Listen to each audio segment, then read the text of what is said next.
जय हिंद। क्लास 12 विषय मैथमेटिक्स के एक नए वीडियो लेक्चर में पुनः आपका स्वागत है। पिछले क्लास में हम लोग क्लास 12 के अंतर्गत चैप्टर संबंध एवं फलन पढ़ रहे थे, जिसके अंतर्गत हम लोग रिलेशन के बारे में पढ़ चुके थे। रिलेशन के प्रकार पढ़ लिए थे। उसके बाद हम लोग बाइनरी रिलेशन पढ़े थे। बाइनरी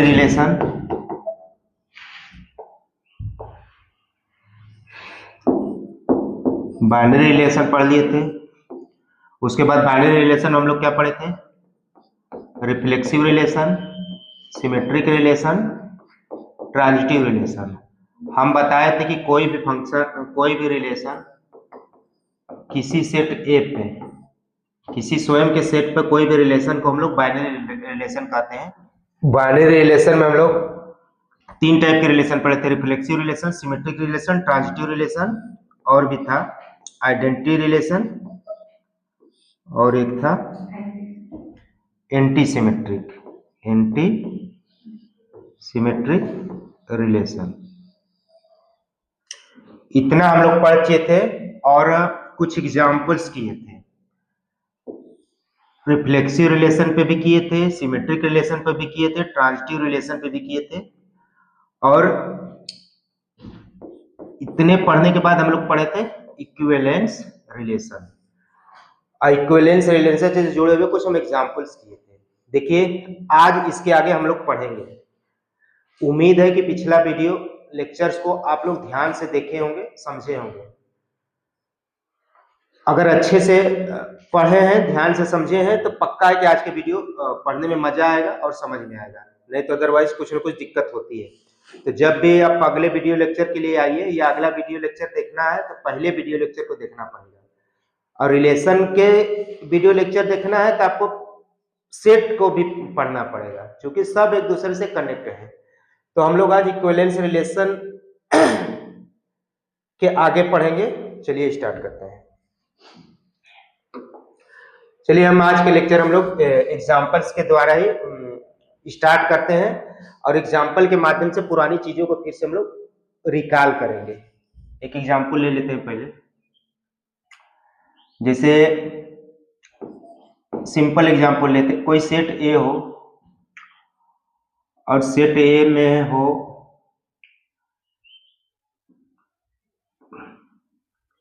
फैमिली मेंबर,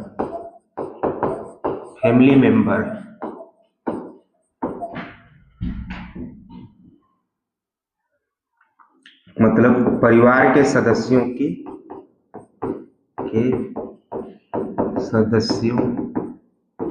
का समुच्चय, और इसमें रिलेशन डिफाइंड है। सेट ए पे रिलेशन डिफाइंड है इस प्रकार से: x y such that x is brother of y,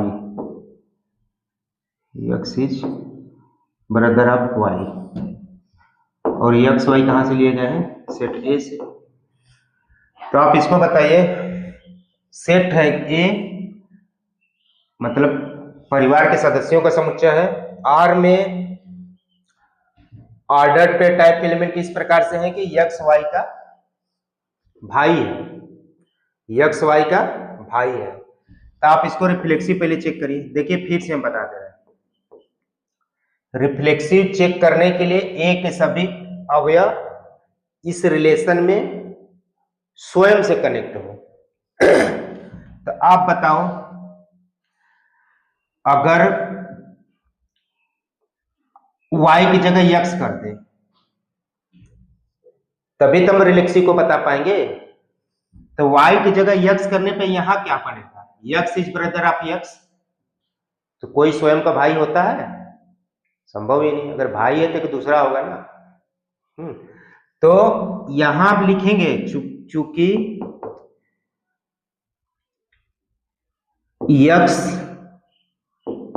x का भाई नहीं हो सकता,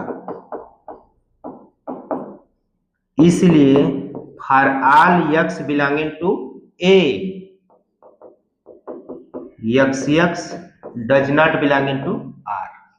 देखिए पहले बताना पड़ेगा कारण यहाँ पे कि क्यों रिफ्लेक्सिव नहीं है, फिर उसके बाद वही डिफिनेशन लिख दे जो कि हम पिछले क्लास में लिखवाए हैं। पिछले क्लास में हम लोग क्या लिखवाए हैं, हम लोग क्या पढ़े पिछले क्लास में कि कोई भी रिलेशन A से A में है तो रिफ्लेक्सिव रिलेशन होगा कब, for all x belonging to A, x belonging to R हो जाए। यही ना पढ़े थे। सिमेट्रिक रिलेशन में हम लोग क्या पढ़े थे, सिमेट्रिक रिलेशन में हम लोग xy बिलोंगिंग टू R से कोई अवयव लेके चल रहे थे और हमको दिखाना होता था क्या उसको, yx belonging to R। Transitive relation में क्या दिखाना होता है हम लोग को, कोई दो अवयव लेके चलेंगे, xy belonging to R, yz belonging to R, और इसके मदद से हमको दिखाना होगा कि xz बिलोंगिंग टू R। यही हम लोग पढ़े थे पिछले क्लास में। तो ये बस इतने आप एकदम दिमाग में बैठा के रखिए, पूरा चैप्टर सॉल्व हो जाएगा। इतने तो है, हालांकि उसको डिटेल में लिखाए थे तो बड़ा हो गया होगा, लेकिन अपने दिमाग में बना के क्या रखना है कि कोई रिलेशन सेट स्वयं के सेट पर रिफ्लेक्सिव रिलेशन कहलाएगा जब A के सभी अवयव स्वयं से कनेक्ट हो जाए। मतलब यही दिखाने पड़ेगा रिफ्लेक्सिव रिलेशन दिखाने के लिए। सिमेट्रिक रिलेशन के लिए हम क्या बताए थे कि R में R होगा ना, R होगा तो R में ऑर्डर्ड पेयर टाइप के एलिमेंट होंगे, तो कोई देखेंगे कि सभी ऑर्डर्ड पेयर के लिए क्या उसका क्रम बदल दे तो वो भी उसी रिलेशन में मिल जाएगा। हालांकि एग्जांपल किए थे, यहाँ पर हम नहीं करेंगे, अभी केवल रिमाइंड कर रहे हैं। अगर अच्छे से समझना है तो पीछे के वीडियो देख लीजिए। और ट्रांजिटिव रिलेशन में क्या होना चाहिए, रिलेशन से ही दो एलिमेंट लेंगे, इस प्रकार से लेंगे कि पहले एलिमेंट का सेकेंड कंपोनेंट दूसरे एलिमेंट का फर्स्ट कंपोनेंट हो। ऐसा लेके चलेंगे और दिखा देंगे कि पहले एलिमेंट का फर्स्ट कंपोनेंट दूसरे एलिमेंट के सेकेंड कंपोनेंट से कनेक्ट हो गया। देखो xz बिलोंगिंग टू R, बस इतने हमको दिखाना होता है। तो हम इस एग्जांपल में देखो हम बता दे रहे हैं कि ये चैप्टर थोड़ा सा कठिन है, लोग इसको पढ़ाने से बचते हैं, लेकिन हमको इसको अच्छे से समझ लेना है। वो कैसे संभव है, बार बार क्वेश्चंस को लगाओ, एक ही पैटर्न को ध्यान में रखो। यही जो तीनों भी पैटर्न बना बताए, वो डिफिनीशन भी पता है ना, ये इसको दिमाग में एकदम रखो, बस इसी पैटर्न को फॉलो करो। ठीक, बार बार इसी पैटर्न को फॉलो करो, बस यही चीज ये एकदम दिमाग में बैठा लो, बाकी इसके क्वेश्चन सब आसान हो जाएंगे। और क्वेश्चन ज्यादा तब समझ में आएगा जब ज्यादा अधिक से अधिक क्वेश्चन करेंगे। ठीक, अब देखो इसी को हमको दिखाना है क्या, सिमेट्रिक रिलेशन दिखाना है। ठीक, तो सिमेट्रिक रिलेशन दिखाना है तो हम क्या बताएं, R से कोई एक ऑर्डर पे टाइप के एलिमेंट ले लीजिए, xy belonging to R। Symmetric में बस यही करना है, यहां से एक ऑर्डर पे टाइप के एलिमेंट ले लेते हैं। अब इस पे हम लोग इस रिलेशन का परिभाषा लगाएंगे। इस अगर xy बिलोंगिंग टू R है तो पक्का है कि xy का भाई है, xy का भाई है। अब बताओ xy का भाई है तो yx का भाई होगा? हाँ, कैसे होगा जी? ये फीमेल है, ये मेल है, ये भाई है तो बहन नहीं हो सकती है? तब कैसे खड़े होके होगा? बहन भी तो हो सकती है। हाँ, तो हमको क्या चाहिए, सभी अवयव के लिए चाहिए। फैमिली मेंबर में क्या फीमेल नहीं होगी? फैमिली मेंबर हम बात कर रहे हैं ना, परिवार के सदस्यों में मेल भी होगा, फीमेल भी होगा, पुरुष भी होगा, महिला भी होगी। हम यहाँ कहाँ कहे हैं कि केवल हमको मेल लेना है, यहाँ तो हम कहे फैमिली मेंबर लेना है। फैमिली मेंबर में तो सब होंगे ना। तो ये ध्यान दो कि xy का भाई है तो yx का भाई होगा, जरूरी नहीं है, जरूरी नहीं है। जरूरी नहीं है लिखते हैं, इसका मतलब कि हो भी सकता है, लेकिन हमको सभी के लिए देखना है ना। एक के लिए भी दिक्कत हो गई तो दिक्कत माना जाएगा। हालांकि वाई अगर दोनों मेल मिल रहेंगे तो सिमेट्रिक हो जाएगा, लेकिन इसके सभी अवयव के लिए हमको यक्स वाई यह लिखना पड़ेगा कि यक्स बिलोंगिंग टू ए। फराल फराल लिखे ना, ए के सभी अवयव को ले, यहां बताना पड़ेगा, यहां लिखना चाहे तो लिख लेना x belonging to A, y belonging to A. तो वाई एक्स का भाई होगा जरूरी है नहीं है, तो फिर बस इतना करना है। देखो देखो सिमेट्रिक दिखाने के लिए कुछ नहीं करना है, आर्डर्ड पेयर टाइप के एलिमेंट लोगे ले लोगे, इसमें कोई दिक्कत है। अब इस पे ये डिफिनेशन लगा दोगे। अब डिफिनेशन लगाने के बाद देखो क्या सही है, सही हो गया तो रिफ्लेक्सिव, सही नहीं हुआ तो कह दोगे रिफ्लेक्सिव नहीं है। लेकिन अगर सही नहीं हुआ तो उसको थोड़ा सा बताना पड़ेगा एग्जाम्पल के माध्यम से, या कोई दिमाग में वैसा कुछ होगा व्यवहारिक एग्जाम्पल, तो उसको बताना पड़ेगा, ठीक, तब ना पूरा नंबर मिलेगा।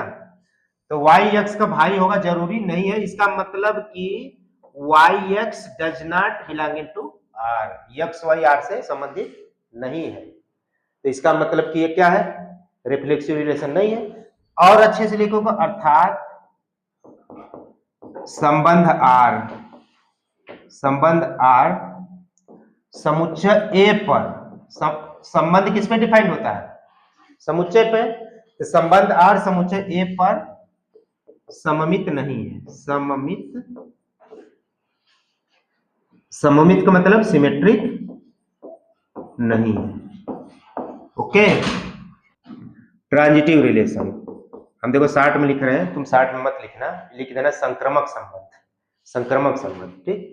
तो संक्रामक संबंध के लिए हम क्या बताएं, दो ठे लेके चलना होता है, x y belonging to r, लेकिन दूसरा जब लोग अवयव ना तो ध्यान देना कोई फर्स्ट कंपोनेंट इसका सेकंड कंपोनेंट हो, और लेके चलोगे यहाँ पे y z belonging to r. अब ये इंप्लाइज करो, देखो यही लेके चलना, इसी को आदत बना लो, इसी का आदत बना लो, ये चैप्टर आसान हो जाएगा। X y belonging to are का मतलब यक्स वाई का भाई है, यक्स वाई का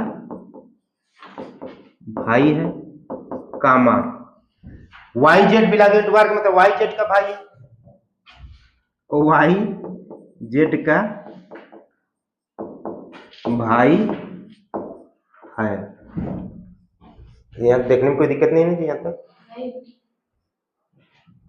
अब बताओ तुम, यक्स वाई का भाई है और वाई जेड का भाई है, तो क्या यक्स जेड का भाई होगा? हाँ, नहीं पता।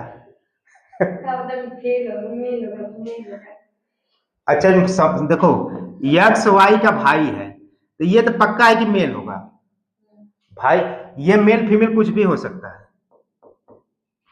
यक्स वाई का भाई है तो ये हो सकता है कि बहन हो, ये मेल भी हो सकता है और फीमेल भी हो सकता है, लेकिन यहाँ पे कह रहा है कि वाई जेड का भाई है तो पक्का है कि वाई मेल ही होगा, फीमेल काट दो, क्योंकि हमको ये दोनों कंडीशन को पहले पूरा करना है ना। तो यक्स वाई का भाई है, वाई कह रहा है जेड का भाई है, तो ये वाई वाला तो कभी फीमेल होगा नहीं, तब ना वाई जेड का भाई होगा। तो पहले तो हमको ये कंडीशन पूरा करना है, फिर हम तीसरे को पे चर्चा करेंगे कि पक्का है कि वाई भी मेल ही होगा, ठीक, यानी ये भी मेल। अब बस ये जेड कुछ भी हो सकता है, मेल भी हो सकता है, फीमेल भी हो सकता है, यही ना हो सकता है, ये चीज समझे। यक्स वाई का भाई है, वाई जेड का भाई है, तो वाई भी मेल होगा, यक्स भी मेल होगा, ठीक, जेड मेल फीमेल कुछ भी हो सकता है। अब बताओ यक्स जेड का क्या होगा, भाई होगा? हाँ, अरे मेल है भैया, मेल है तो भाई है ना होगा, तो मैं सोच कर रहे हैं पक्का होगा यक्स जेड का भाई होगा, इंप्लाइज दैट यक्स जेड का भाई है, इसमें कोई डाउट नहीं ना है। इसका मतलब कि यक्स जेड भी आर में है, तो क्या दिक्कत था, केवल रिफ्लेक्सिव नहीं था, सिमेट्रिक नहीं था, ट्रांजिटिव है, संक्रामक रिलेशन है ना, ये चीज एकदम समझ में आ गया। यक्स वाई का भाई है, वाई जेड का भाई है, तो यक्स जेड का भाई होगा पक्का, यक्स जेड का पक्का लिखना चाहते तो लिख सकते हो, निश्चित भाई होगा, निश्चित ही भाई होगा, इसमें कोनो दो राय नहीं है कि फीमेल होगा। चीज समझ गए ना? तो अब क्या है, x y belonging to r लेके चले थे, y z belonging to r लेके चले थे, हम दिखा दें कि x z belonging to r, transitive relation है।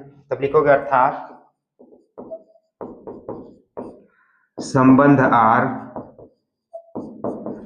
समुच्चय ए पर, बस यही भाषा रट लो जैसे हम लिख रहे हैं, सब में यही हम लिखेंगे, पूरा क्वेश्चन इसी तरह लगाएंगे, थोड़ा भी इधर उधर नहीं करेंगे, नहीं तुम लोगों को कंफ्यूजन हो जाएगा। क्योंकि हम हालांकि हम भाव वही रहेगा, लेकिन अगर ये करने का तरीका अगर हम बदलेंगे तो तुम्हारा सोचने का तरीका बदल जाएगा, इसलिए हमारा पैटर्न केवल यही रहेगा। अर्थात संबंधार समुच्चय ए पर संक्रमक संबंध है, बस। चलो ठीक है, चलो एक एग्जाम देखो, इस चैप्टर को समझना मतलब अधिक से अधिक एग्जाम्पल को लगाना, ठीक। एक आध दो और एग्जाम्पल लो, फिर बाद में हम लोग पहुंचेंगे। थोड़ा सा 5-6 वीडियो में होगा, रहने दो, लेकिन समझ में आना चाहिए ना। अब हम जल्दी जल्दी खत्म करने के चक्कर में चैप्टर ही नहीं समझ में आया, थोड़ा चैप्टर क्रिटिकल होता है। आगे के चैप्टर जो आसान होगा ना उसको हम जल्दी जल्दी चलेंगे, लेकिन इसमें थोड़ा टाइम ले लेते हैं, ठीक। चलो, जेड पूर्णांकों का समुच्चय देखो, हम जितना क्वेश्चन करा रहे हैं सबको करना है, अच्छे से समझ ही करना है, और लास्ट में पूरा जब हम चैप्टर खत्म कर लेंगे तो कुछ सम एक्स्ट्रा क्वेश्चन भी कराएंगे।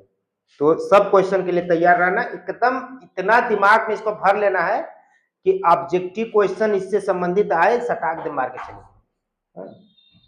जेड पूर्णांकों का समुच्चय है, आई रिलेशन इस पे डिफाइंड है। रिलेशन कैसे डिफाइंड होता है देखो, किताब में ऐसे भी लिखा रह सकता है और दूसरे तरीके से भी लिखा रह सकता है, अभी बता रहे हैं। X y belonging to z, x minus 1 belonging to z. X y इस प्रकार से है कि एक्स माइनस वाई करो तो एक इंटीजर मिले, बिलोंगिंग टू जेड का मतलब एक्स माइनस वाई एक पूर्णांक होगा, एक ही बात है ना। तो इसको ऐसे भी लिखा रह सकता है, शब्दों में भी लिखा रह सकता है, और ऐसे भी एक तरीका और भी है इसको लिखने का, देखो ऐसे भी लिख सकता है, x is related to y इस प्रकार से कि x minus y belonging to z, ऐसे लिखेगा, या तो ऐसे भी लिख देगा कि x is related to y, x minus y एक पूर्णांक है, x y belonging to z, कैसे भी लिखेगा, ऐसे भी लिख सकता है, ठीक। क्वेश्चन रहेगा x is related to y इस प्रकार से कि x माइनस वाई एक पूर्णांक है, और x y क्या है, पूर्णांक ही है, क्योंकि z पूर्णांकों के समुच्चय है। तो कैसे भी लिखेगा, लिखा रहेगा, तैयार रहो।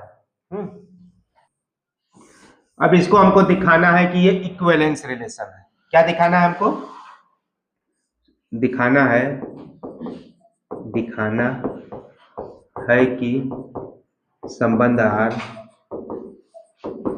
समुच्चय जेड पर, समुच्चय जेड मतलब पूर्णांक पर तुल्यता संबंध है, तुल्यता संबंध है।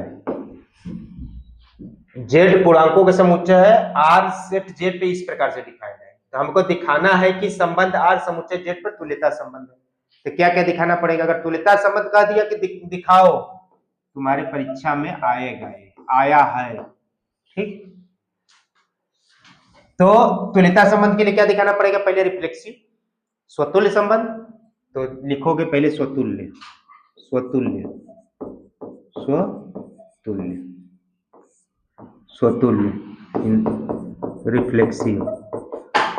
रिफ्लेक्सिव के लिए बताओ, तुम दिमाग में रखो, बस क्वेश्चन को देखो और y की जगह x पुट करो।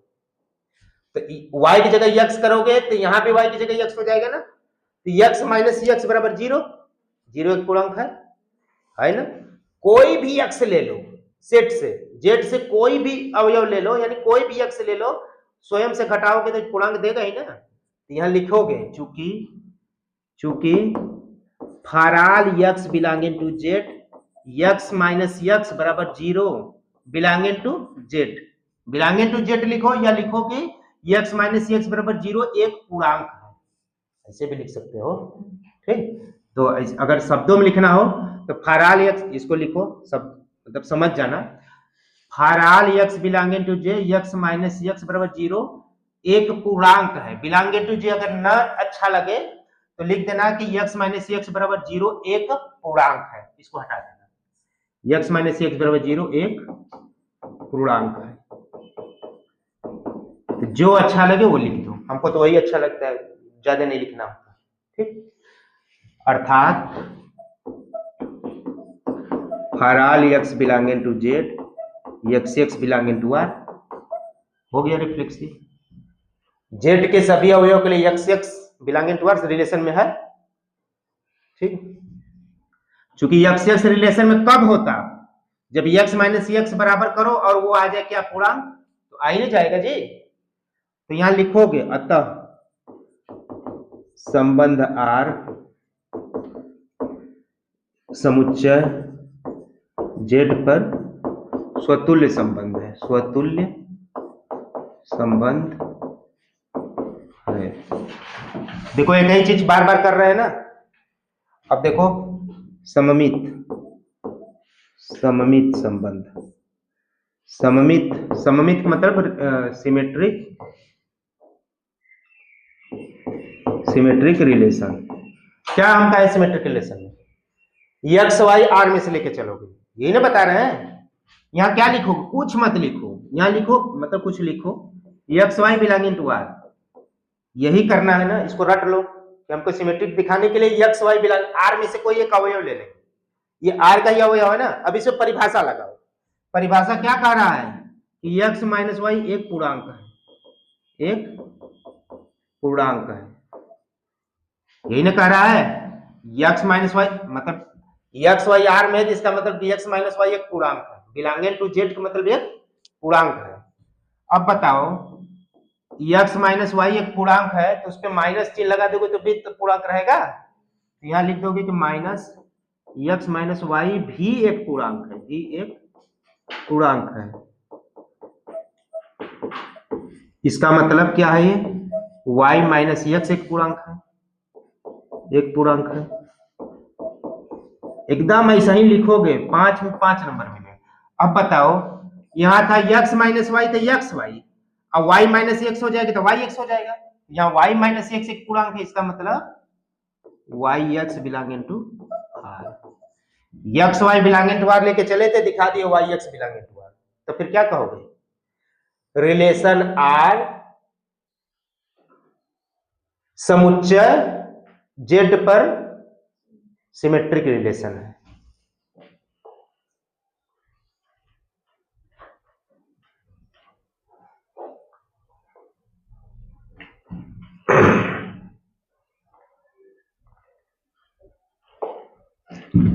अतः, अतः लिखोगे अर्थात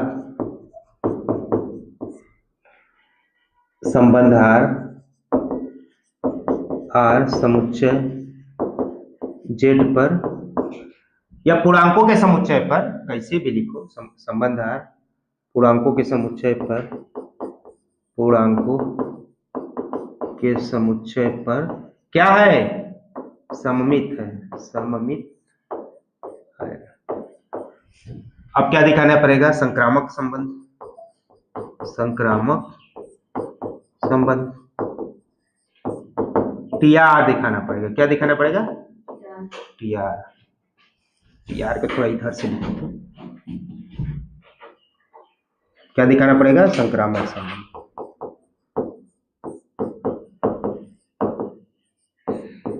टीआर, टीआर का मतलब समझ जाना, और तुम टीआर मत लिखना, ट्रांजिटिव रिलेशन लिखना। ठीक, समझने के लिए, रफ ऑफ करने के लिए मतलब कर सकते हो, लेकिन तुम पूरा लिखना। ठीक, क्या करोगे टीआर में बताओ, दो अवयव लेके चलेंगे यहां से, क्या क्या, x y belonging to R comma, फिर कौन सा लोगे, y z belonging to R. ये जहां से खत्म वही वहां से शुरू, यानी इस ऑर्डर्ड पेयर का सेकेंड कंपोनेंट, इस ऑर्डर्ड पेयर का फर्स्ट कंपोनेंट। तो ध्यान देना ये दोनों रहेगा तभी हम फिर तीसरे की बात करेंगे। X y belonging to are का मतलब एक्स माइनस वाई एक पूर्णांक है, ठीक।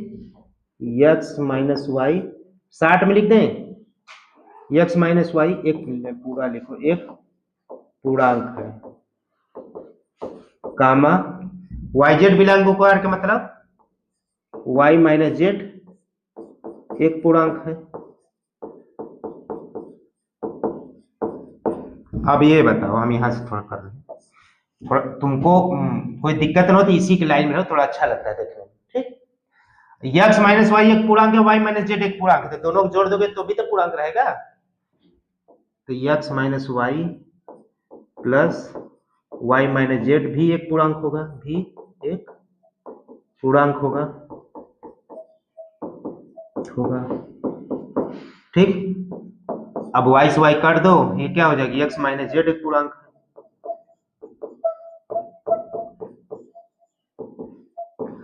x माइनस जेड एक पूर्णांक है, इसका मतलब कि x z belonging to r. देखो ये लेके चले थे, ये लेके चले थे, फिर ये दिखा दिए, यानी इसका पहले को इसके तीसरे से कनेक्ट कर दिए, यही तो ट्रांजिटिव रिलेशन है। तो लिखोगे अतः पूर्णांकों के समुच्चय पर, पूर्णांकों के समुच्चय पर संक्रामक है। अब देखो रिलेशन आर पूर्णांक के समुच्चय पर रिफ्लेक्सिव भी है, सिमेट्रिक भी है, ट्रांजिटिव भी है, तो फिर हम क्या कहेंगे, रिलेशन आर पूर्णांकों के समुच्चय पर तुल्यता संबंध है, यही ना कहेंगे। अब लिखोगे चूंकि, चूंकि रिजल्ट में लिखो, या चूंकि या रिजल्ट, फाइनली क्या कहोगे, चूंकि संबंध आर पूर्णांकों के समुच्चय पर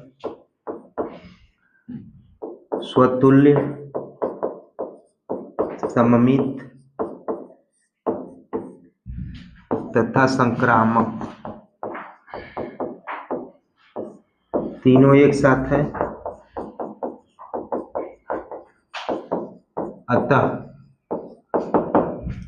यह तुल्यता संबंध होगा।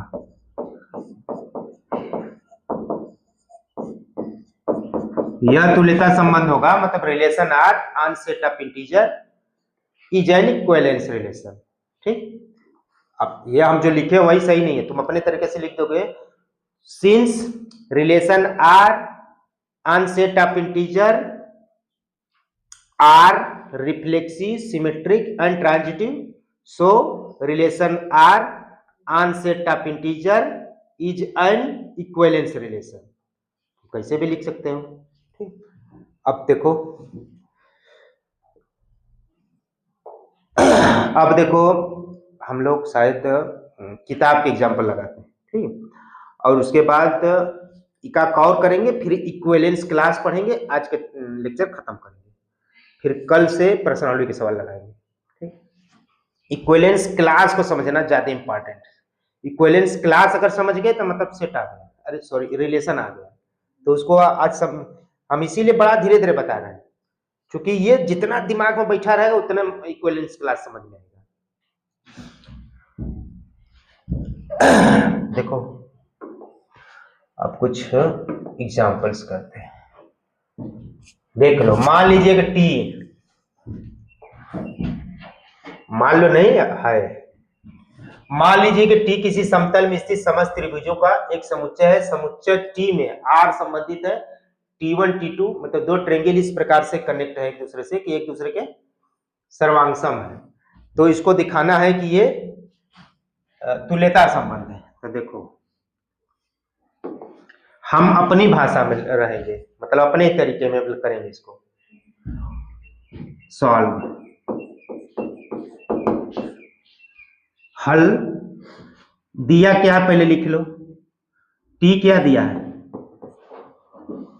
समतल में स्थित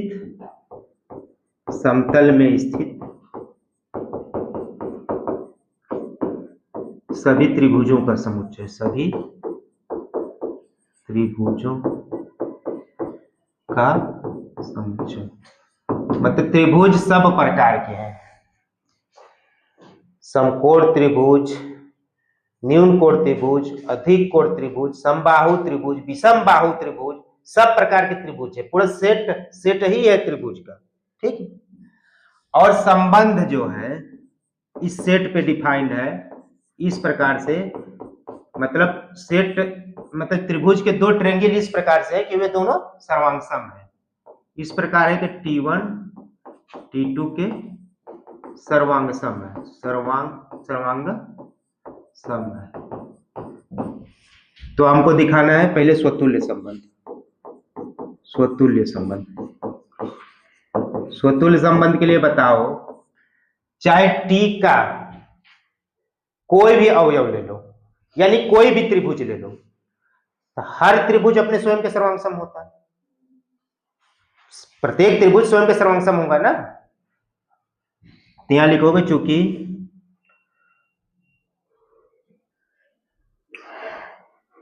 प्रत्येक, यहां लिखोगे चूंकि प्रत्येक त्रिभुज स्वयं के सर्वांगसम होता है, स्वयं के सर्वांगसम होता है ना। सर्वांगसम का परिभाषा जानते हो ना। सर्वांगसम मतलब एक के ऊपर सर्वांगसम, समान भी और सब अंग भी, जैसे सर्वांगसम हो गया। ठीक, और एक का सिक्का दो का सिक्का सर्वांगसम है कि समरूप है? समरूप है। तो ये ध्यान रखो, एक का सिक्का है दो का सिक्का है, इसके जैसा है, समरूप है। और एक का सिक्का एक का सिक्का, दोनों क्या है? सर्वांगसम है। सर्वांगसम है कि इस सिक्को को इस पे रख दोगे तो ढक देगा, ये सब जानते हो। प्रत्येक त्रिभुज स्वयं पे सर्वांगसम होता है, अतः फाराल, देखो यही शब्द हम कर रहे हैं, फाराल, चूंकि यहाँ टी फाराल कुछ भी ले लो, सेट चूंकि टी ही माना है, तो फाराल अगर हम कहना चाहिए T1 बिलोंगिंग टू टी कर दो, चूंकि इस सेट में अवयव टी टाइप के है, तो हम यक्स की जगह टी ही ले लें, T1 ले लें। T1 belonging to T, T1 belonging to R, होगा ना। सभी T1 के लिए, मतलब सभी T1 बिलोंगिंग टू टी के लिए, मतलब सभी त्रिभुज जो टी में है स्वयं से संबंधित होंगे। ठीक, अतः लिखोगे, अतः संबंध आर समुच्चय टी पर क्या होगा? स्वतुल्य होगा, स्वतुल्य होगा। लिख लोगे इतना, क्योंकि समझ में तो आ ही रहा, लेकिन लिखना आना चाहिए। समझ में आ गया? थोड़ा एक दो बार प्रैक्टिस कर लेना। ठीक, अब देखो क्या दिखाओगे फिर। दूसरा सममित संबंध।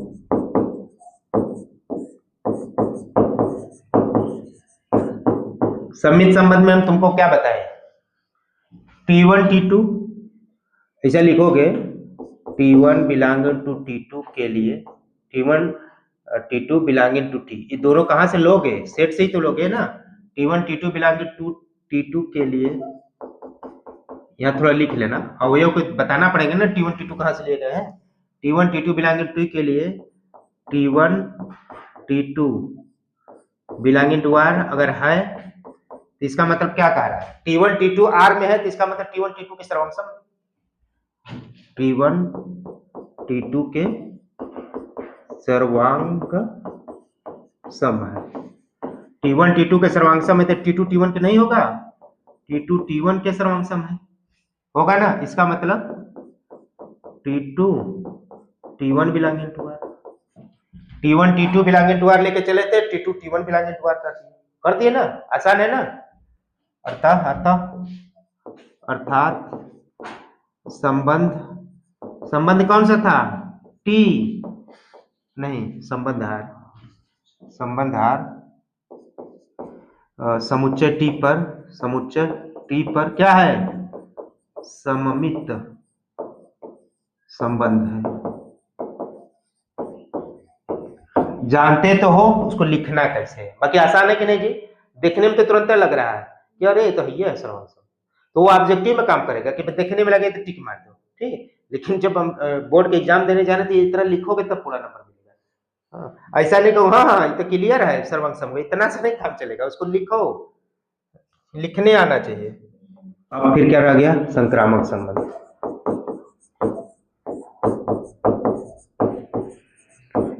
संक्रामक संबंध तो देखो वही चीज यहाँ लिख दोगे पहले, T1 T2 T3 कहाँ से ले रहे हो उसको बताओगे ना, कहाँ से ले रहे हो, शिफ्ट T से। T1 T2 T3 belonging to T के लिए ले जहां से रहे हो उसको लिखोगे ना पहले। T1 T2 कहाँ से भैया, मतलब T1 T2 T3 belonging to T के लिए, दो ठो ये लेके चलो, T1 belonging to T belonging to R। फिर यहाँ कहाँ से स्टार्ट करोगे, T2 T3 belonging to R। संक्रामक दिखाने के लिए नहीं कहते हैं, दो ठे लेते हैं ऑर्डर पेयर टाइप के, इस प्रकार से लेते हैं कि पहले ऑर्डर पेयर का सेकंड कंपोनेंट दूसरे ऑर्डर पेयर का फर्स्ट कंपोनेंट हो। तो अब बताओ T1 T2 belonging to R का मतलब T1 T2 के सर्वंगसम है, सम है, कामा T2 T3 belonging to R का मतलब T2 T3 के सर्वांगसम है, ये सर्वांगसम है, ये सर्वांगसम है लिखा है, ठीक। अब बताओ T1 T2 के सर्वांगसम है, T2 T3 के सर्वांगसम, तो T1 T3 के सर्वांगसम नहीं होगा, ये इसके बराबर है और ये इसके बराबर, तो ये इसके बराबर नहीं होगा, ठीक। तो यहां सिंपलाइज कर दोगे कि T1 T3 के सर्वांगसम है।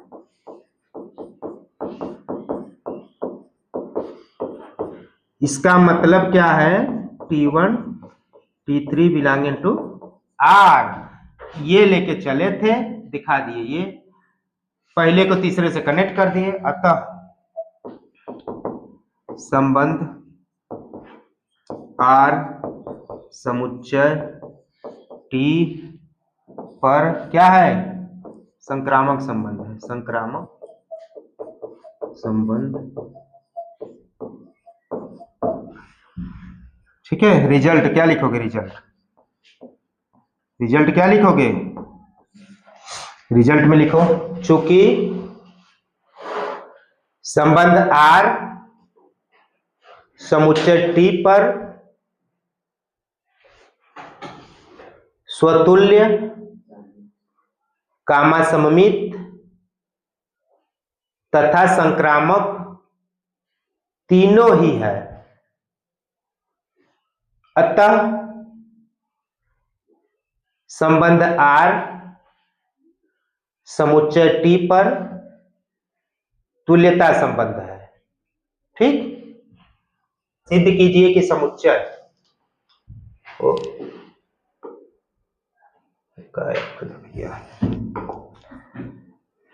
सिद्ध कीजिए कि समुच्चय 1 2 3 में R बराबर ये द्वारा प्रदत्त संबंध स्वतुल्य है, परंतु न तो सम्मित है और न तो संक्रामक है, ठीक। देखो इसको हल, समुच्चय को ऐसे लिख दो ना, हमें दिक्कत क्या है, A बराबर मान लो 1 2 3 लिख सकते हो ना, A जो दिया और R इसी में क्या दिया है, R सेट A पे ही डिफाइंड है, दिया है 1 1 2 2 3 3 फिर 1 2 2 3। अब बताओ इसको दिखाना है कि स्वतुल्य है, स्वतुल्य है, क्योंकि क्यों स्वतुल्य है जी, क्योंकि इसके सभी अवयव देखो स्वयं से कनेक्ट इसमें है, देखो 1 1 2 2 3 3 सभी है, स्वतुल्य है, क्योंकि for all x belonging to A x belonging to R, बस इतने लिख दो, क्योंकि A के या तो जब कम है तो ऐसे लिख दो चुप स्वतुल्य, क्योंकि 1 बिलोंगिंग टू A इंप्लाइज है 1 1 बिलोंगिंग टू R, लिख भी सकते हो अलग अलग भी, कम है तो लिख लो, ज्यादा रहेगा तब हम संकेत रूप में लिखते हैं, कम है तो लिख ही लो ना, फिर दिक्कत क्या है। 2 बिलोंगिंग टू ए का मतलब 2 belonging to R, 3 belonging to A का मतलब 3 बिलोंगिंग टू, यानी कि इसके सभी अवयव स्वयं से कनेक्ट होने वाले आर में मिल रहे हैं। एक को बचा स्वतुल्य, अर्थात for all x belonging to A x belonging to R. केवल इतना भी लिख के काम चला सकते थे, लेकिन अगर हमको समझे तो लिख लो, एकदम कुछ भी गुंजाइश न रहे नंबर कटने का। समझ में गया? स्वतुल्य है। अब हम इसको मिटाएं। अब देखो हम दिखाएंगे कि सममित नहीं है, सममित नहीं है, सममित नहीं है। सममित होने के लिए क्या चाहिए रिलेशन में, इसको अब देखबे नहीं करेंगे। स्वतुल्य होने के लिए हम यहां देखते थे कि कोई अवयव छूट तो नहीं गया, लेकिन अब स्वतुल्य देखने के लिए, सममित देखने के लिए अब यहां देखो 1 1 है तो क्या 1 1 इसमें है, मतलब 1 1 है तो इसको उलट दो तो फिर 1 1 है, 1 1 1 1 है। 2 2 इसमें है तो 2 2 भी इसी में है, 2 बार 3 3 इसमें है तो इसी में है। अब 1 2 अगर इसमें है तो देखो कि 2 1 इसमें है नहीं है, इसीलिए तो सममित नहीं है। क्योंकि अगर 1 2 इसमें है तो 2 1 होना चाहिए, 2 3 इसमें है तो 3 2 इसमें होना चाहिए, है या लिखोगे सममित नहीं है, क्योंकि 1 2 belonging to R implies that 2 1 does not belonging to R, है ही नहीं। एक काफी है बताने के लिए कि सममित नहीं है, हालांकि 2 3 भी बता रहा है, लेकिन हम एक भी दिखा दिए तो हो गया। ठीक, तथा लिखना चाहे तो लिख सकते हो, और भी, तथा और भी, तथा और भी 2 3 बिलोंगिंग टू आर इंप्लाइज कर देगा कि 3 2 डज नॉट बिलोंग। ये भी बता सकते हो, बाकी एक ही काफी है बताने के लिए कि सममित नहीं है। समझ में आ गया? अब देखो मिटाए इसको, ट्रांजिटिव नहीं है, संक्रामक नहीं है,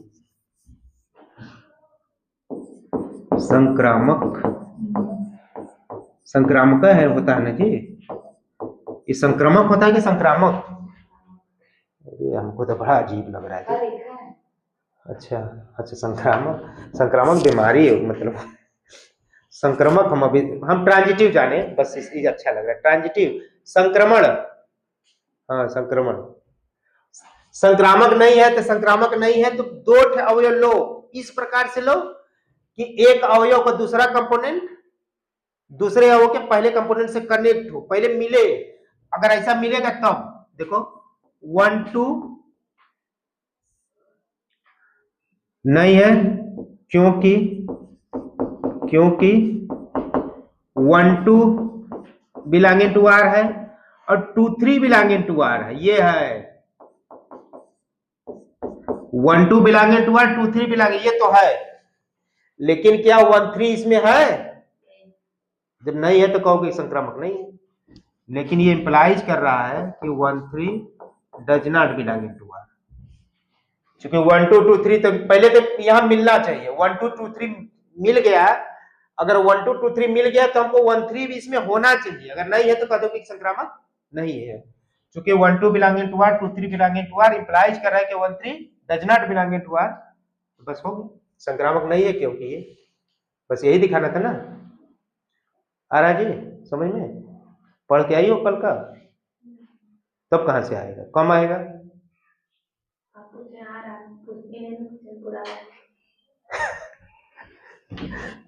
तो चलो पढ़ोगे तो तुमको काम देगा, नहीं पढ़ोगे तुमको काम देगा। हम तो पढ़ा ही रहे हैं, हम तो सबको पढ़ा रहे हैं। एक एग्जाम्पल और देखो, हम बता दे रहे हैं कि कोई भी सब्जेक्ट हो, चाहे हिस्ट्री ही क्यों ना हो, अगर अगले दिन क्लास में जाना है तो पिछले दिन का पक्का दोहरा के जाओ। गणित, फिजिक्स और साइंस वाले सब्जेक्ट तो एकदम जरूर जाओ, नहीं तो फिर टाइम पास के लिए जा रहे हो, मान के चलो। ये अगर धारणा है तभी जाके कुछ बहुत अच्छा कर सकते हो। एक दिन नहीं, रोज करना पड़ेगा, और पूरे बोर्ड के एग्जाम तक केवल बोर्ड एग्जाम क्यों पास करना है? तो डिग्री लेने के लिए पढ़ रहे हो। बोर्ड के एग्जाम के पास भी हमारा उद्देश्य ये है कि हम कोई अच्छी नौकरी पा जाए। हाँ, तो वो जब तक नौकरी ना मिल जाए, जब तक सफल ना हो जाए, कोई किसी को सुने हो कि तुम समाज कल्याण के लिए पढ़ रहे हैं? कोई नहीं। पढ़ाई के पीछे अर्थ, अर्थ माने रुपया पैसा। हाँ, तो रुपया पैसा दिमाग में अगर नहीं रहे, जिस दिन दिमाग में तुम्हारी परिस्थितियां खत्म हो जाएंगी, उस दिन पढ़ाई लिखाई बंद कर दोगे। परिस्थितियां बहुत मायने रखती है कि हम कितना पढ़े लिखे। इसीलिए देखो शहर वाले ना खूब घर से बढ़िया रईस होते हैं, पढ़ाई लिखाई नहीं करते, पढ़ ही नहीं पाएंगे। उनके अंदर परिस्थितियां का एक मोटिवेशनल प्रोडक्ट नहीं है, क्योंकि परिस्थितियां हमको मोटिवेट करती है कि हमको पढ़ना है भाई, पढ़ना है। कभी कभी देखो बिहार वाले IAS क्यों बन जाते हैं? बड़ी कठिन परिस्थिति में जीते हैं वो सब। इसीलिए बिहार डीएम बनाने वाली फैक्ट्री कहा जाता है। बिहार जितने भी बड़े पद पे हैं बिहारी हैं। बड़े पद मतलब देश को चलाने वाले प्रशासनिक अधिकारी। तो चूंकि उनकी परिस्थितियां उनको अंदर से हिलोर मारती, मोटिवेट करती है। इंग्लिश मीडियम कॉन्वेंट में महंगे स्कूल में पढ़ने वाला लड़का नहीं बनता, वो हो सकता है दारू पीते हुए मिले, सिगरेट पीते हुए। कॉन्वेंट वाले तो इसे भी पीते रहते हैं हमेशा। हमेशा नहीं, मतलब सब कोई बात नहीं कर रहे हैं, लेकिन मान के चलो कि यूपी बोर्ड वालों के पास पैसा ही नहीं रहता सिगरेट खरीदने के लिए। समस्या तो ये है ना, पैसा, सिगरेट के दाम GST में और ज्यादा बढ़ गया है। 70-80 रुपया का सिगरेट मिलेगा, कहां से खरीदेगा वो?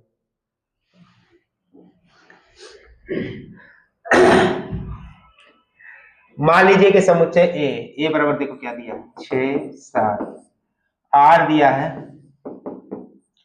AB सच दैट A तथा B दोनों ही या तो विषम है या तो सम है।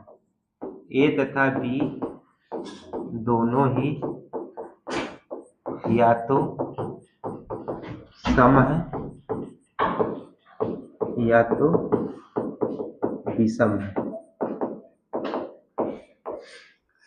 तो एक तुल्यता संबंध है, हो गया। दिखा दो। तुल्यता संबंध के लिए क्या करना है?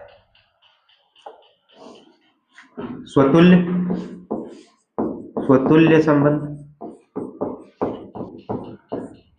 For A belonging to A स्वयं से संबंधित होगा। देखो अगर हमको रिफ्लेक्सिव दिखाना है तो B की जगह A कर दो। तो यहां क्या करो, A तथा A दोनों ही या तो सम है या तो विषम है।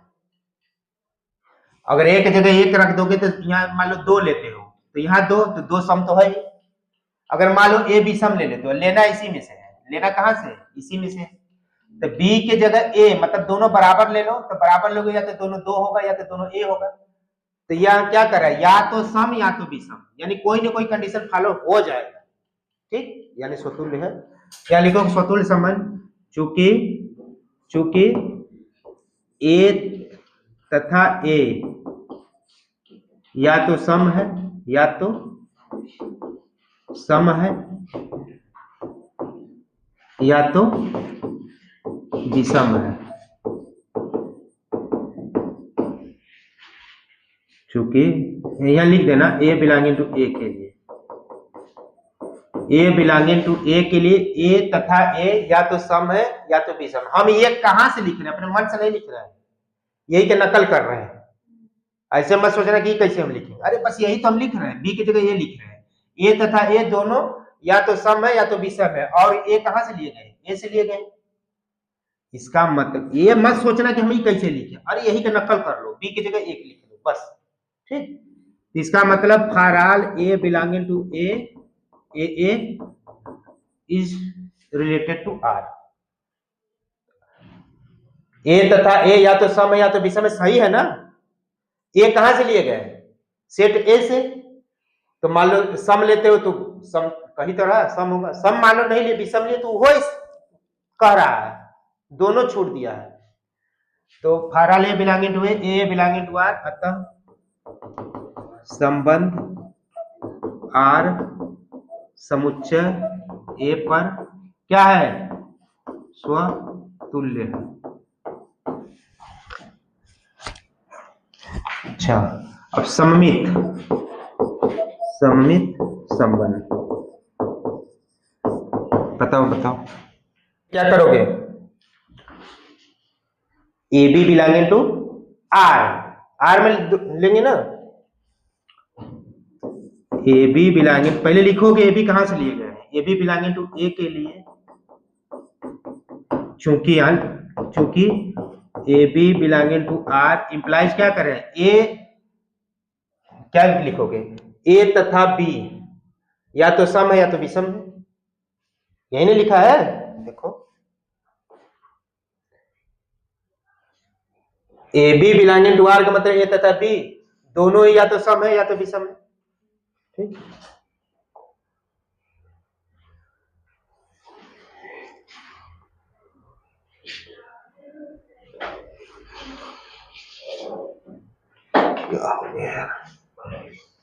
रोको जी।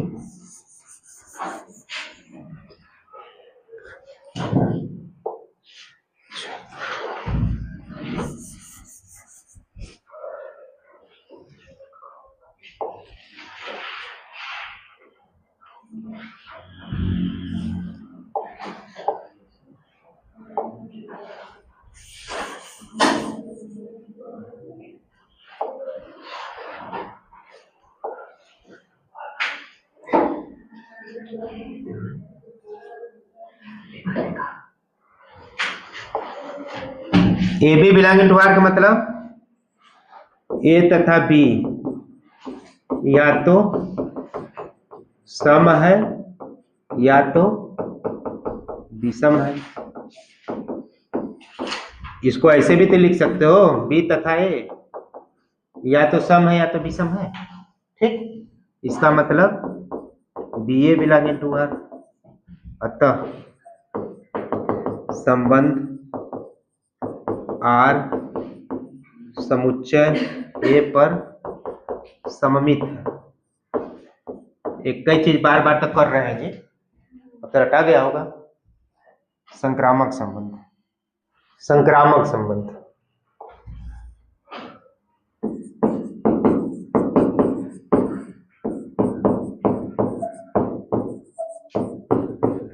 संक्रामक संबंध में मैं क्या करोगे? ए बी, ए को बताना थोड़ा, A B C belonging to A के लिए ये लिख लो बार बार, क्योंकि भाई ए बी सी कहां से लिए गए? सेट यही से तो लिए गए हैं।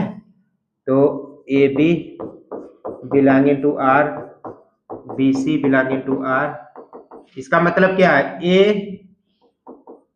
ए तथा बी या तो सम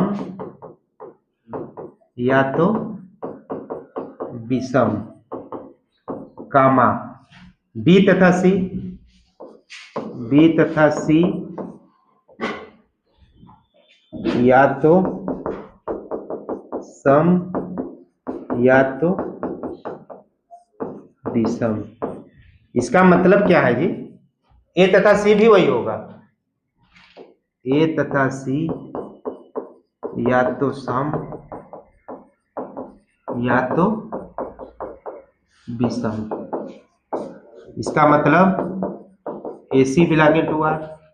ठीक, अतः संबंध आर समुच्चय ए पर क्या है? संक्रामक है। रिजल्ट, चूंकि संबंध आर समुच्चय ए पर स्वतुल्य सममित तथा संक्रामक, अतः तुल्यता संबंध है।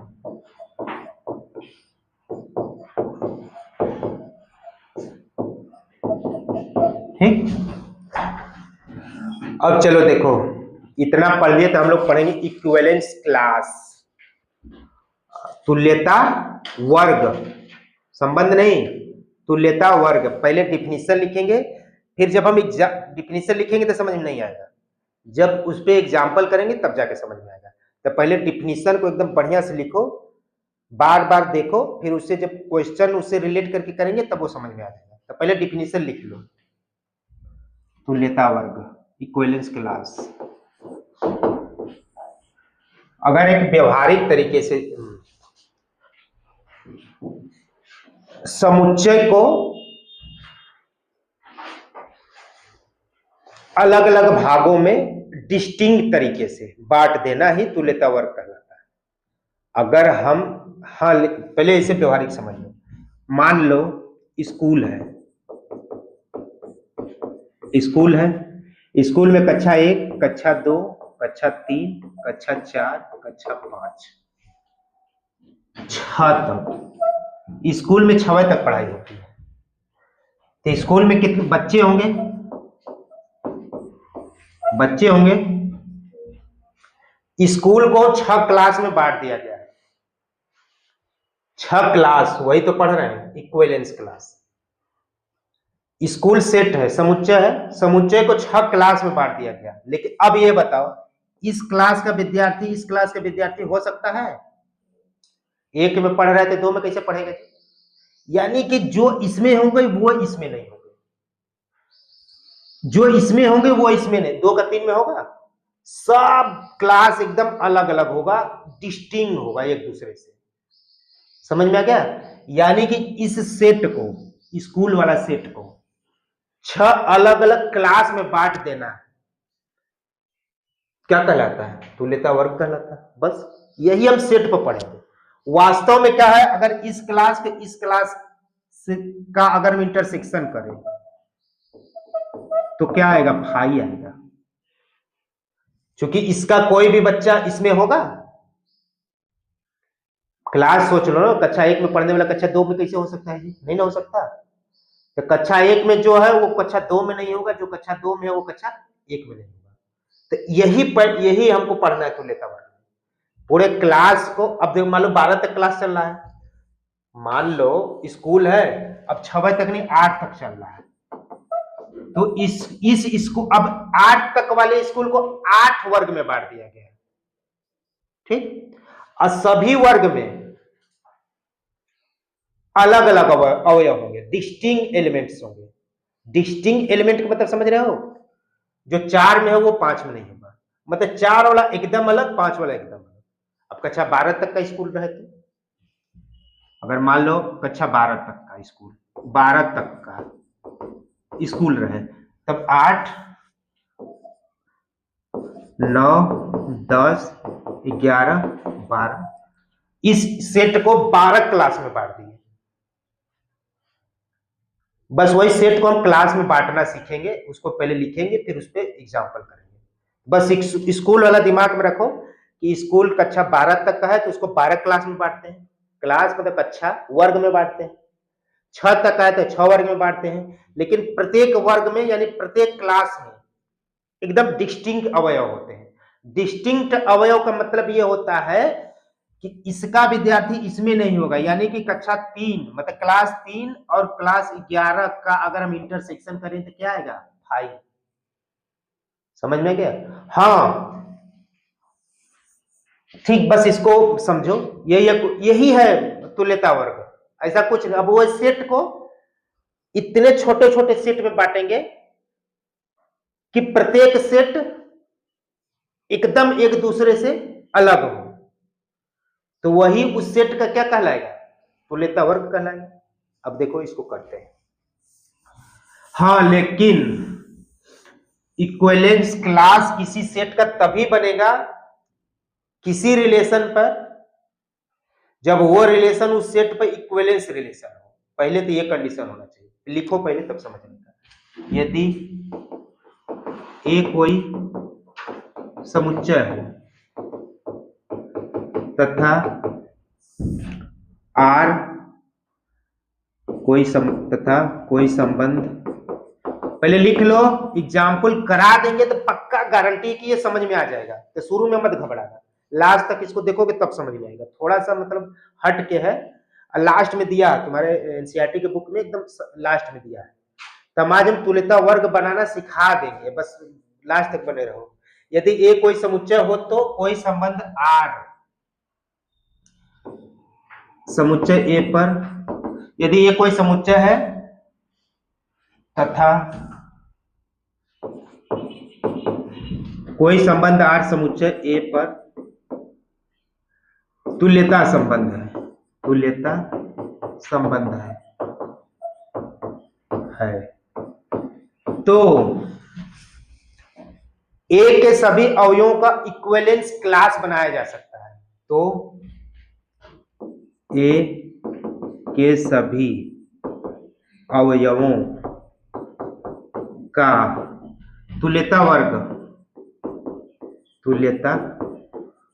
वर्ग बनाया जा सकता है।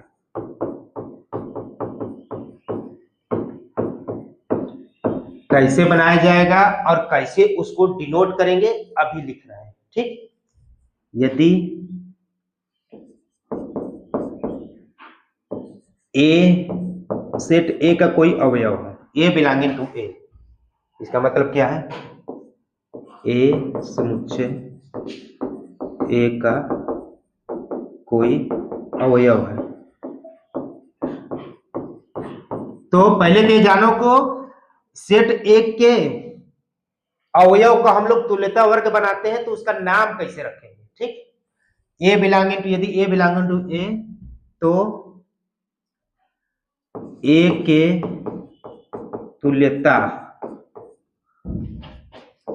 वर्ग को हम A या ऐसे से प्रदर्शित करते हैं।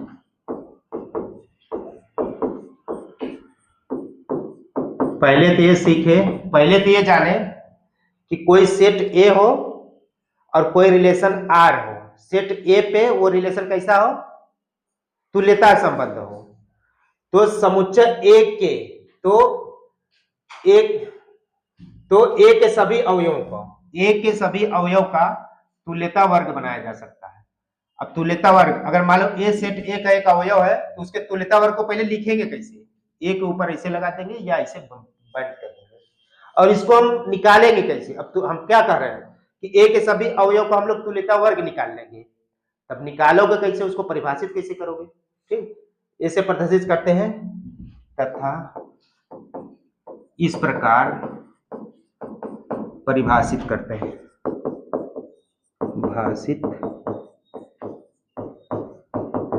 देखो A, यानी अब कहने का मतलब ये है कि A में अब वर्ग है, वर्ग मतलब कक्षा है, तो कक्षा में एक अवयव तो होगा नहीं। वो अवयव कहां से होगा, स्कूल के ही तो अवयव होंगे। जैसे एक स्कूल है, पहले समझ लो, एक स्कूल है, स्कूल में वर्ग निकालना है, मतलब कोई कक्षा निकालना है, तो कक्षा का विद्यार्थी, स्कूल का विद्यार्थी तो होगा ही ना। तो तुल्यता वर्ग A में A बिलोंगिंग टू A होंगे। स्कूल A मतलब सेट A का ही विद्यार्थी होगा, और इस प्रकार से होगा कि X is related to, sorry तुल्यता वर्ग A में कहां से होगा, स्कूल से ही होगा। स्कूल क्या है, यहाँ पे सेट A है। तुल्यता वर्ग A में A के ही अवयव होंगे, इस प्रकार से होंगे कि X is related to A। बस समझ में आ गया, बस यही है तुल्यता वर्ग, बस यही है। अब एग्जांपल करेंगे तो एकदम समझ में आ जाएगा, ठीक है। फिर से समझो, हम A है, A कोई क्या है, स्कूल है, समुच्चय है। स्कूल पर कोई संबंध डिफाइंड है, वो संबंध उस स्कूल यानी समुच्चय पर तुल्यता संबंध। पहला शर्त यह था कि तुल्यता वर्ग तभी निकलेगा जब तुल्यता संबंध हो। तो यदि A कोई समुच्चय हो तो संबंध R समुच्चय A पर तुल्यता संबंध। पहले तुल्यता वर्ग निकालने की शर्त यह है कि जो रिलेशन जिस सेट पर डिफाइंड हो तुल्यता संबंध हो। अगर तुल्यता संबंध हो जाएगा तो जिस सेट पे तुल्यता संबंध डिफाइंड है उस सेट का प्रत्येक अवयव का हम लोग क्या बना सकते हैं, तुल्यता वर्ग बना सकते हैं। अब तुल्यता वर्ग मतलब कक्षा बना सकते हैं, क्लास बना सकते हैं। अब क्लास में कहां से विद्यार्थी होंगे, पूरे सेट का ही तो होगा। जैसे कक्षा 9 का विद्यार्थी कहां का होगा, स्कूल का ही तो विद्यार्थी होगा, ठीक। तो क्लास 9 यानी क्लास का विद्यार्थी इस स्कूल का ही तो विद्यार्थी होगा। इस प्रकार से होगा कि वो यक्स ए से संबंधित हो मतलब जो संबंध दिया रहता है। ठीक, अब इसको एग्जाम्पल से कराएंगे तब क्लियर होगा। और कुछ चीजें और लिख लो, प्रॉपर्टी लिख लो, फिर एग्जाम्पल कराते हैं। क्लास तुल्यता वर्ग,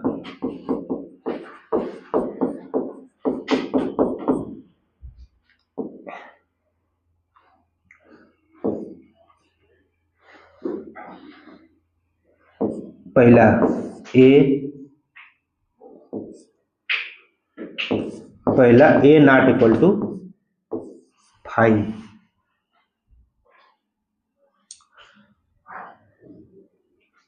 मतलब ए बिलोंगिंग टू ए। चूंकि हम तुल्यता वर्ग किसका बनाते हैं, समुच्चय के अवयव को बनाते हैं, और तुल्यता वर्ग बनाएंगे तो खाली तो नहीं होगा। कक्षा कोई बना रहे हो तो खाली कक्षा रहेगी तो फिर कक्षा कहाँ रह गया। क्लास बना रहे हो ना, तो क्लास जब बनाओगे तो इम्पटी नहीं होना चाहिए, क्लास में कोई ना कोई अवयव होना चाहिए। और दूसरा क्या है कि अगर बी कोई है किसी क्लास में है, कोई विद्यार्थी मतलब कोई स्टूडेंट किसी क्लास में है, तो इसका मतलब ये होता है कि B is related to A, या इसी को लिख सकते हो B A belonging to R. एक ही बात है ना जी, एक ही बात है। अगर बी किसी क्लास में है तो ए से संबंधित होगा, इसको हम बताएंगे, बस लिख लो अभी। और एक और है कि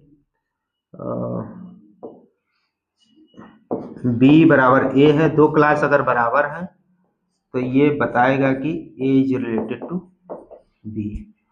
चौथा लिख लो, इसको हम एग्जाम्पल के द्वारा समझाएंगे, पूरा समझ में आएगा एकदम, ऐसा कुछ नहीं कि नहीं समझ में आएगा। अभी हम जब एग्जाम्पल कराएंगे तब ना समझ में आएगा, बस लिख लो अभी।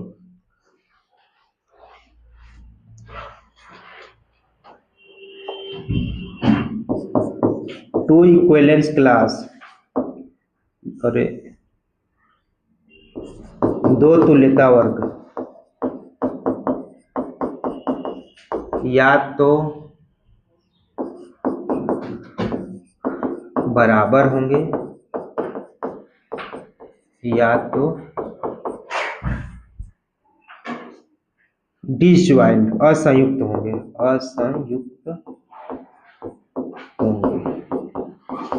डिसजॉइंट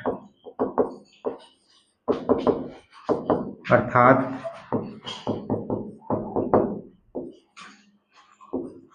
ए और बी दो तुल्यता वर्ग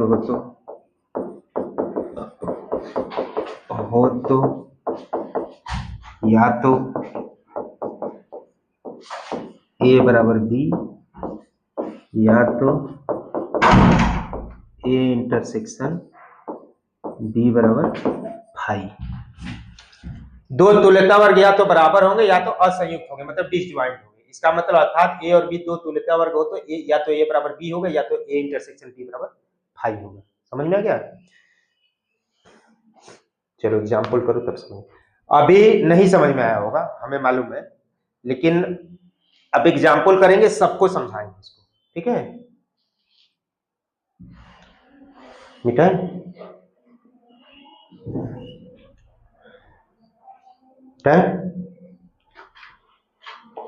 देखो, अब एग्जाम्पल तुरंत करो।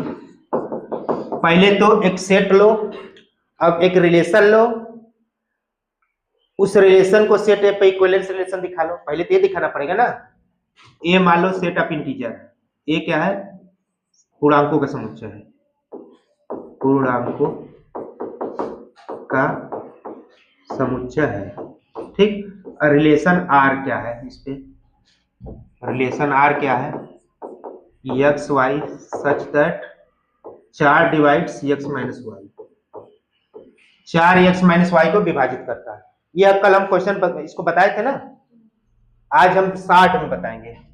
तो देखो ये स्वतुल्य होगा, स्वतुल्य होगा, स्वतुल्य होगा ना, चूंकि फिर से बता दें, चूंकि for all x belonging to A 4 divides x minus x, अतः x x belonging to R. कल हम बता दिए था, 60 में करते रहे, ठीक, for all x belonging to A, चूंकि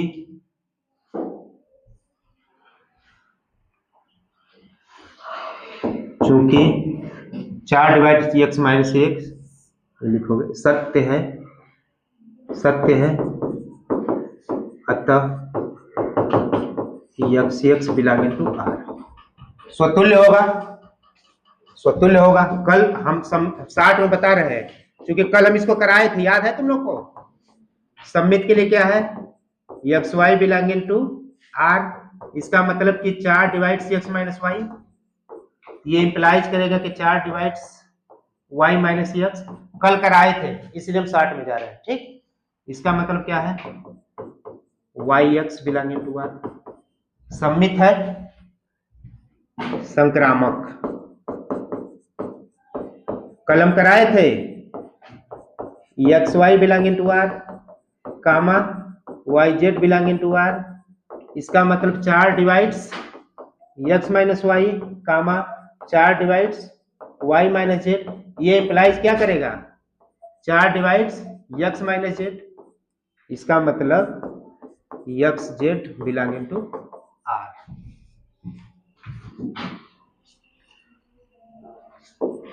इसका मतलब कि यह जो रिलेशन लिए इस सेट ए पे क्या इक्विवेलेंस रिलेशन है। ठीक, अर्थात संबंध आर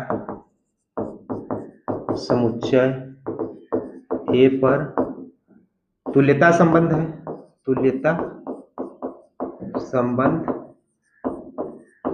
कल हम कराए थे इतना, इसलिए आज हम थोड़ा 60 में कर रहे हैं, क्योंकि आज हमको तुल्यता संबंध नहीं बताना है, बल्कि बताना क्या है, तुल्यता वर्ग। तो हमारा पूरा फोकस किस पे रहेगा, तुल्यता वर्ग पे। अब देखो, अभी हम बताए हैं कि कोई रिलेशन किसी सेट ए पे इक्विवेलेंस रिलेशन है, तो सेट के सभी अवयव को हम लोग क्या बना सकते हैं, इक्विवेलेंस क्लास। थोड़ा सा 15 मिनट रुक जाओ, आज थोड़ा सा, नहीं तो फिर छूट जाएगा ना। हम क्या बताएं अभी कि कोई रिलेशन किसी सेट पे इक्विवेलेंस रिलेशन है, मतलब तुल्यता संबंध है, तो सेट ए के सभी अवयव का हम लोग क्या बना सकते हैं, तुल्यता वर्ग बना सकते हैं। ठीक, अब बनाओ। अतः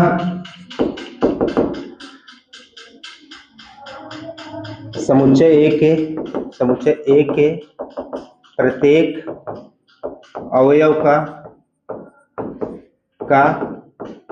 तुल्यता वर्ग बनाया जा सकता है ना। जो लिखे हैं उसी से इसको मिलान करो, वही चीज अब जा रहे हैं मतलब उतारने। हम अभी बताते हैं ना, जब इक्विवेलेंस रिलेशन हो जाए तो सेट के सभी अवयव का क्या बनाया जा सकता है, तुल्यता वर्ग। अब एक अवयव ले लो, कोई इंटीजर ले लो, तुम्हारा मन कर रहा है क्या लेने का, 4 ले लो। ठीक, माना कुछ भी इंटीजर ले लो, क्योंकि अब ए क्या है, सेट ऑफ इंटीजर है ना। ए क्या है, पूर्णांकों का समुच्चय है। ए क्या है, ए जो है ए बराबर जेड है।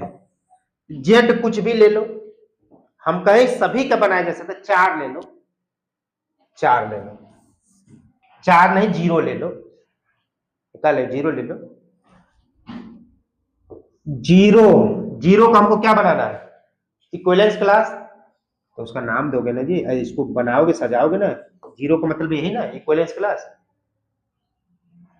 यहां लिखोगे यदि 0 बिलोंगिंग टू ए मतलब जेड, तो जेड का इक्विवेलेंस क्लास, तो 0 का तुल्यता वर्ग, 0 का तुल्यता वर्ग कैसे लिखोगे, ऐसे लिखोगे, से लिखेंगे, ऐसे लिखोगे ना।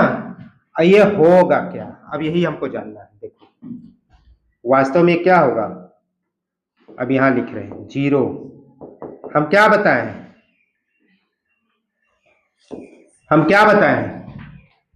सेट के ही अवयव होंगे। क्लास में, कक्षा में किसके अवयव होंगे, स्कूल के, सेट के होंगे। एक्स बिलोंगिंग टू ए होगा, पहली बात। ए की जगह हम जेड होगा ना, एक्स बिलोंगिंग टू जेड होगा, पूर्णांक होगा। किस तरह से होगा कि एक्स रिलेटेड टू 0।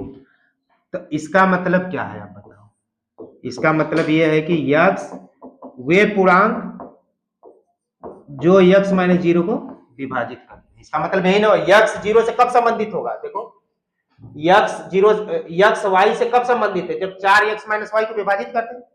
देखो यहाँ क्या लिखे हैं हम, लिखे हैं कि x y belonging to r कब है, जब 4 डिवाइड x माइनस वाई, यही ना। इसका मतलब यह है कि x is related to y, इसका मतलब 4 डिवाइड x माइनस वाई, इसका मतलब यही ना हुआ। अब यहाँ हम इक्विवेलेंट क्लास 0 में क्या लिखे हैं, जेड क्या अवयव होंगे, और इस प्रकार से होगा x 0 से रिलेट होगा, तो x 0 से रिलेट होगा, नहीं x y से रिलेट है, तो इसका मतलब 4 डिवाइड x माइनस वाई है। अब x की जगह क्या है, y की जगह क्या है, 0 है, तो 4 डिवाइड x माइनस 0 होगा ना। समझ में आया, हम यही ना लिखे हैं, यही ना लिखे क्वेश्चन में लिए थे। तो हम 0 को निकालना है, तो 0 में जेड के अवयव होंगे, इस प्रकार से होगा कि x 0 से संबंधित हो। तो x 0 से संबंधित कब होगा, जब 4 डिवाइड x माइनस 0, y की जगह 0 हो जाएगा। समझ में आ गया। अब इसको बार बार करना। अब बताओ इसमें क्या आएंगे फिर, अब बताओ यहां हम लिखेंगे वे सभी पूर्णांक जिसको 4 विभाजित करता है। कितने पूर्णांक आएंगे, देखो 0 आ जाएगा, 0 आ जाएगा, 4 आ जाएगा, 8 आ जाएगा, 12 आ जाएगा, इसे आ जाएगा ना, इसे लिखते जाओ। इधर कौन सा आएगा, -4, -8, -12 एंड सो ऑन। देखो 0 क्लास में मतलब इस कक्षा में इतने होंगे, मतलब 0 वाले क्लास में कितने अवयव आ गए, इतने सारे आ गए, कितने, बहुत सारे, इनफाइनाइट आ गए, लेकिन आ गए ना। अब देखो हम क्या कहें कि सेट के सभी अवयवों को हम इक्विवेलेंस क्लास बना लेंगे। 0 के बाद 1 ले लो, 1 का बनाओ, 1 में जेड के ही अवयव होंगे। किस प्रकार से होंगे कि x इज रिलेटेड टू 1, इसी प्रकार से होंगे ना। अब इसको बताओ, इसका मतलब कि x belonging to z such that 4 divide x minus 1, ये था 0 वाला, ये क्या था, 0 वाला। अब ये निकालोगे 1 वाला, इसका मतलब क्या है, ये इसमें क्या आएंगे फिर,